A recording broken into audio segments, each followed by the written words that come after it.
ಈ ರಾಜ್ಯದ ಮಾಜಿ ಮುಖ್ಯಮಂತ್ರಿಗಳು ಹಾಗೂ ಕೇಂದ್ರ ಸಚಿವರು ಆದಂಥ ಎಚ್ ಡಿ ಕುಮಾರಸ್ವಾಮಿ ಅವರಲ್ಲಿ ನಾವು ಮನವಿ ಮಾಡೋದೇನೆಂದರೆ, ಈ ಬಾರಿ ಉಪಚುನಾವಣೆ ಎದುರಾಗಿದೆ. ಈ ಉಪಚುನಾವಣೆಯಲ್ಲಿ ಕಾಂಗ್ರೆಸ್ನ ಎದುರಾಕೊಂಡು ನಾವು ಗೆಲ್ಲಬೇಕು ಅಂತಂದರೆ ಭಾರಿ ಕಷ್ಟ ಇದೆ. ಯಾಕೆಂದರೆ ಸಾರ್ವತ್ರಿಕ ಚುನಾವಣೆನೇ ಇರ್ಬೋದು ಬೇರೆ, ಉಪಚುನಾವಣೆನೇ ಬೇರೆ. ಸಾರ್ವತ್ರಿಕ ಚುನಾವಣೆಯಲ್ಲಿ ಯಾರು ಬೇಕಾದ್ರೂ ನಿಲ್ಲಿಸ್ಕೊಂಡು ಗೆಲ್ಬೋದು. ಈ ಉಪಚುನಾವಣೆಯಲ್ಲಿ ಆಗಲ್ಲ.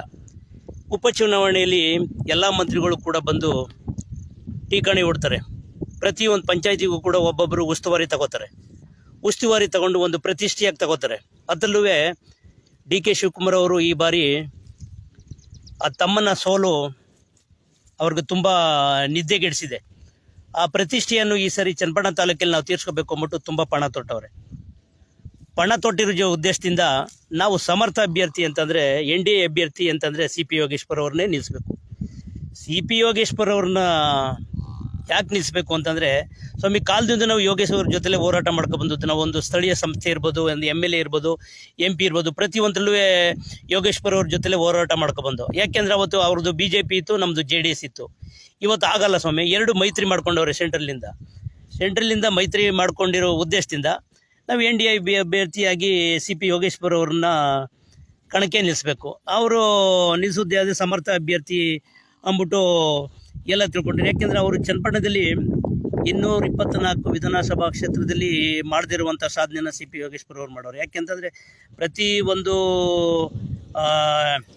ಕೆರೆಗಳಿಗೂ ಕೂಡ ಎಲ್ಲ ಬತ್ತೋಗಿದ್ದು. 1000 ಅಡಿ ಹಾಕ್ಸಿದ್ರು ಕೂಡ ನೀರು ಸಿಗ್ತಿರಲಿಲ್ಲ. ಅಂಥ ಟೈಮಲ್ಲಿ ಪುಣ್ಯಾತ್ಮ ದೇವೇಗೌಡರು ಇಗ್ಲೂ ಡ್ಯಾಮಿಂದ ಕಟ್ಸಿದ್ರು. ಆ ಡ್ಯಾಮ್ನ ಕಟ್ಸಿ ನೀರಾವರಿನ ಮಾಡಬೇಕು ಅಂತ ಮಾಡಿದ್ರು. ಕಾರಣಾಂತರದಿಂದ ನಿಂತೋಯ್ತು. ಸಿ ಪಿ ಯೋಗೇಶ್ವರ್ ಅವರು MLA ಆದರು. ಪ್ರತಿಯೊಂದು ಹಳ್ಳಿಗಳಿಗೆ, ಊರುಗಳಿಗೆಲ್ಕ ಸ್ವಂತ ಅವರ ತೋಟಕ್ಕೆ ಮಾಡ್ದಂಗೆ ನೀರನ್ನ ಪ್ರತಿಯೊಂದು ಕೆರೆಗಳಿಗೂ ತುಂಬಿಸಿದ್ರು. ಇದೇ ವೆಂಕಟೇಗೌಡರು ಮತ್ತು ನಮ್ಮ ಯೋಗೇಶ್ವರ್ ಅವರು ಇಬ್ಬರು ಜೊತೆ ಸೇರಿ ಪ್ರತಿಯೊಂದು ಇದು ಮಾಡಿದ್ರು.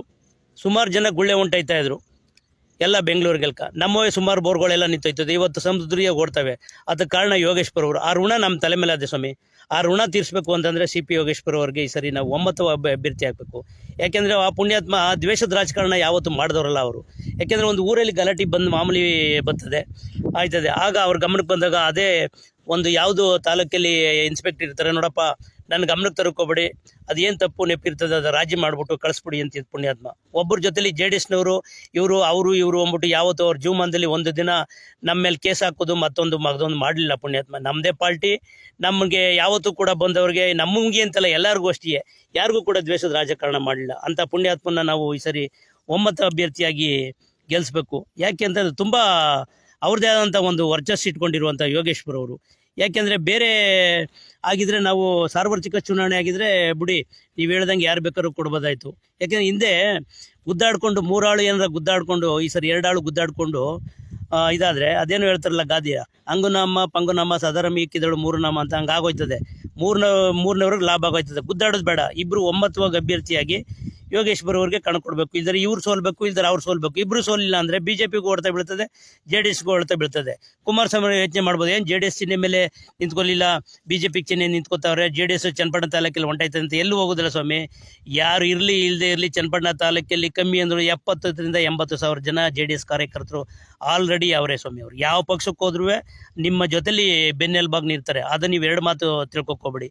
ಇವತ್ತು ಅದೇ ಬೆನ್ನೆಲುಬಾಗಿ ನಾವು ಯೋಗೇಶ್ವರ್ ಅವ್ರಿಗೆ ಜೊತೆಲಿ ನಿಂತ್ಕೋತೀವಿ. ಯಾಕೆಂದರೆ ಈಗ ಡಾಕ್ಟರ್ ಮಂಜುನಾಥ್ ಅವ್ರಿಗೆ ತುಂಬ ಸಾಥ್ ಕೊಟ್ಟವ್ರೆ ಯೋಗೇಶ್ವರ್ ಅವರು. ಅವ್ರು ಗೆಲ್ಲಬೇಕು ಅಂತಂದರೆ ಮುನಿರತ್ನವ್ರನ್ನ ಎಲ್ಲರೂ ಕೂಡ ಇವರೇ ಯೋಗೇಶ್ವರ್ ಅವರು ಹಾಕ್ಕೊಂಡು ಗೆಲ್ಲಿಸಿ ಮಂಜುನಾಥ್ ಅವ್ರನ್ನ ನಾನು ಗೆಲ್ಲಿಸಲೇಬೇಕು ಅಂದ್ಬಿಟ್ಟು ಡಿ ಕೆ ಶಿವಕುಮಾರ್ ಜೊತೆ ನಾನು ಪಣ ತಗೊಂಡು ಎಲ್ಲ ನೋಡಿ ನಾನು ಗೆಲ್ಲಿಸ್ತೀನಿ ಮಂಜುನಾಥ್ ಅವ್ರಿಗಿಂದ ಪಣ ತೊಟ್ಟು ಗೆಲ್ಲಿಸ್ಕೊಟ್ಟಾರೆ. ಆ ಉದ್ದೇಶದಿಂದ ಸಿ ಪಿ ಯೋಗೇಶ್ವರ್ ಅವ್ರಿಗೆ NDA ಅಭ್ಯರ್ಥಿ ಒಮ್ಮತವಾಗಿ ನೀವು ಮಾತಾಡಿಕೊಂಡು ಮೇಲ್ಮಟ್ಟದಲ್ಲಿ ಕುಮಾರಸ್ವಾಮಿ ಅವರು ಪ್ರತಿಯೊಬ್ಬರು ಕೂಡ ಅವರು ಒಬ್ಬರೇ ನಿಂತ್ಕೊಬಿಟ್ರು ಅಂದ ತಕ್ಷಣಕ್ಕೆ ಆಗಲ್ತು. ಎಲ್ಲ ಕ್ಯಾನ್ವಸ್ ಬಂದು JDS ಕಾರ್ಯಕರ್ತರು, BJP ಅವ್ರ ಕಾರ್ಯಕರ್ತರು ಎಲ್ಲರನ್ನೂ ಊರ್ದುಂಬಿಸಿ ಅವ್ರನ್ನ ಈ ಸರಿ ಒಮ್ಮತವಾಗಿ ಎಲ್ಲ ಮಾಡ್ರಪ್ಪ, ನಮ್ಮ NDA ಅಭ್ಯರ್ಥಿ ಸಿ ಪಿ ಯೋಗೇಶ್ವರ್ ಅವ್ರಿಗೆ ಟಿಕೆಟ್ ಕೊಟ್ಟಿದ್ದೀವಿ, ನೀವೆಲ್ಲ ನಿಂತ್ಕೊ ಒಮ್ಮತವಾಗಿ ಮಾಡಿದ್ರೆ ನಾವು ಯೋಗೇಶ್ವರ್ ಅವ್ರನ್ನ ಗೆಲ್ತಾರೆ. ಯಾಕೆಂದರೆ ಕಷ್ಟ ಇದೆ. ಡಿ ಕೆ ಶಿವಕುಮಾರ್ ಎದುರಾಕೋಬೇಕು ಅಂತಂದರೆ ದುಡ್ಡು ಒಳ್ಳೆನೇ ಇರ್ತಾರೆ ಸ್ವಾಮಿ ಅವರು.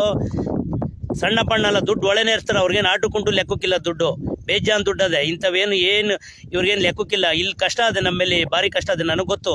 ಹಿಂದೆ ವರದೇಗೌಡ್ರ ಫೀಲ್ಡಲ್ಲಿ ಎಲ್ಲ ಕುಂತ್ಕೊಂಡು ಮಾತಾಡ್ತಾ ಇದ್ರೆ 28,000 ಓಡಾಟ ಲೀಡಿಂಗಲ್ಲಿ ಗೆದ್ದಿದ್ದೀವಿ ಕಣೋ, ಓಲಿ ಬಿಡು 20,000ನೇ ಓಲಿ, ಕೊನೆಗೆ ಇನ್ನೂ 2,000 ಓಲಿ, ಇನ್ನೂ 2,000 ಓಲಿ ಅಂತಿದ್ದ. ಕೊನೆಗೆ 3 ಏನು ಇದ್ದಾರೆ, ಕೊನೆಗೆ ಠೇವಣಿ ಕಳ್ಕೊಂಡು. ಹಂಗಾಗಬಾರ್ದು ಅನ್ನೋ ಪರಿಸ್ಥಿತಿಯಿಂದ ನಿಮ್ಗೆ ಹೇಳ್ತಾ ಇರೋದು ನಾನು.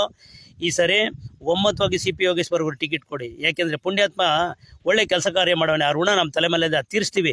ನೀವೆಲ್ಲ ಒಮ್ಮತವಾಗಿ ನಿಂತ್ಕೊಂಡು ಕುಮಾರಸ್ವಾಮಿ ಅವರು, ನಿಖಿಲ್ ಕುಮಾರಸ್ವಾಮಿ ಅವರು ನಿಲ್ಲಿಸ್ಬಿಟ್ಟು ಅವ್ರಿಗೆ ಕ್ಯಾನ್ವಾಸ್ ಮಾಡಿ ಕಾರ್ಯಕರ್ತರನ್ನೆಲ್ಲ ಹುರಿದುಂಬಿಸಿ ನೀವೆಲ್ಲ ಬಂದು ನಿಂತ್ಕೊಂಡಿದ್ದೆ ಆದರೆ ಐ ಲೀಡಿಂಗಲ್ಲಿ ಗೆಲ್ತಾರೆ. ಈ ರಾಜ್ಯದಲ್ಲಿ ಮತ್ತೆ ಅವರು MLA ಆಯ್ತಾರೆ ಅನ್ನೋದು ಮಾತಲ್ಲಿ 2 ಮಾತಿಲ್ಲ. ಈಗ ನೀವೆಲ್ಲ ನಿಂತ್ಕೊಂಡು ಒಮ್ಮತವಾಗಿ ಮಾಡಿ ಸ್ವಾಮಿ. ಜೈ ಹಿಂದ್, ಜೈ ಕರ್ನಾಟಕ ಮಾತು.